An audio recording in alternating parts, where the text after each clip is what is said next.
The sun rose, birds chirped, America woke up blissfully unaware. It was just another Tuesday, another day in the land of opportunity. Little did they know the ground beneath their feet was about to crack wide open. This isn't a history lesson, this isn't some dusty prophecy, this is a what-if, a thought experiment, a nightmare scenario playing out in fast forward. Imagine if the American dream, the one built on credit cards and stock options, suddenly went bust. This is the story of that collapse, a fictional yet terrifyingly plausible account of what happens when the world's biggest economy trips, stumbles and falls into the abyss. Brace yourselves, America. This is one hell of a ride. The warning signs were there, whispers in the wind that most chose to ignore. Inflation was a greedy beast, gobbling up paychecks faster than they could say quantitative easing, the cost of living skyrocketing while wages stubbornly stayed put. Stagflation, that economic bogeyman, was back with a vengeance.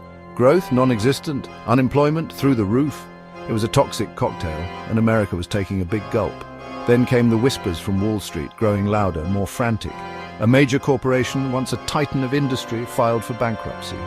Rumors of a global trade war sent shivers down investors' spines. The markets, already jittery, started to twitch. The tremors had begun. And then it hit. Not with a bang, but a whimper. A collective gasp of horror as the Dow Jones plunged like a stone. Black Monday. This wasn't just a correction, it was a full-blown implosion. A financial earthquake that shook the foundations of the nation. Trillions vanished in the blink of an eye, wiped out from existence like a digital illusion. Big names, the Bezoses and Musks of the world, saw their fortunes evaporate. Retirement accounts, those nest eggs built over decades, turned into dust. Panic selling gripped the nation. Everyone wanted out, but there was nowhere to go. The system, once a well-oiled machine, had seized up, its gears grinding against the weight of unfathomable losses. The American dream, it seemed, had just become a nightmare. The economic earthquake had a ripple effect, and it wasn't long before the tremors reached Main Street. People, gripped by fear and uncertainty, did what they always do in times of crisis. They panicked. Supermarkets became battlegrounds, shelves stripped bare as shoppers, fueled by rumors and desperation, hoarded everything they could get their hands on. Fights erupted over the last gallon of milk, the last loaf of bread. Banks, those supposed pillars of stability, were now fortresses under siege. Lines snaked around the block, anxious customers desperate to withdraw their life savings before it was too late. Withdrawal limits were imposed, but the damage was done. Trust, once broken, is a hard thing to mend. Section 5. The streets erupt from whispers to riots. The whispers started online in the dark corners of the internet where fear and anger festered. Social media, once a platform for cat videos and political rants, became an echo chamber of despair, amplifying the growing sense of unrest. Then came the riots. It started small, isolated incidents in cities already grappling with inequality and simmering resentment. But like a brush fire, it spread, fueled by desperation and a deep-seated sense of betrayal. The National Guard was deployed, but even their presence did little to quell the unrest. The streets, once bustling with life, were now battlegrounds, a stark reminder that when the going gets tough, the tough often turn on each other. Section 6, Washington's paralysis, gridlock at the precipice. In the hallowed halls of Congress, where the fate of the nation was supposed to be decided, there was only gridlock. Politicians, more concerned with scoring points than saving the country, bickered and grandstanded while the ship of state slowly sank beneath the waves. Emergency funding bills stalled, victims of partisan politics and an inability to grasp the gravity of the situation. The president, caught between a rock and a hard place, could only issue hollow reassurances and empty promises.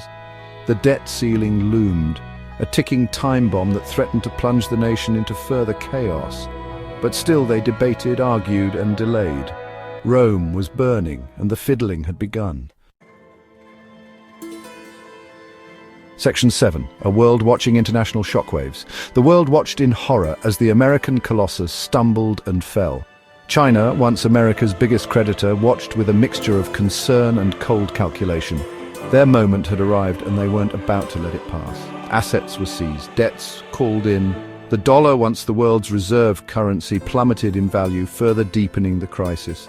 Other nations, grappling with their own problems, offered condolences, but little in the way of concrete help. The era of American dominance, it seemed, was coming to an end, replaced by a new world order, one where uncertainty and instability reigned supreme. Section 8. Between survival and collapse, a nation divided. In the heartland, far from the corridors of power, ordinary Americans struggled to make sense of the chaos. Those who had heeded the warnings, the so-called preppers with their stockpiles and survival skills, were suddenly thrust into the roles they had always envisioned, but for the vast majority it was a scramble for survival. Neighbours helped neighbours, bartering goods and services in a new, informal economy. Trust, once lost in institutions, was slowly rebuilt at the community level. America, once a beacon of hope and opportunity, was now a land of stark contrasts, a nation divided between those who were prepared for the worst and those left to pick up the pieces. Section 9. What now? A glimmer amidst the ruins. The future, once bright and full of promise, now seemed shrouded in darkness. Would America rise from the ashes, phoenix-like, or would this be the beginning of a long and painful decline? No one knew for sure, but amidst the ruins, a glimmer of hope. The human spirit, that indomitable force, refused to be extinguished. Communities came together, finding strength in adversity. Innovation flourished as necessity, the mother of invention, forced people to think outside the box. The collapse, as devastating as it was, had exposed the flaws in the system, the cracks in the American dream. Perhaps, just perhaps, this was a chance to rebuild, to create a more equitable, sustainable future. A future where community, not consumption, was king. A future where the lessons learned from the ashes would pave the way for a brighter tomorrow.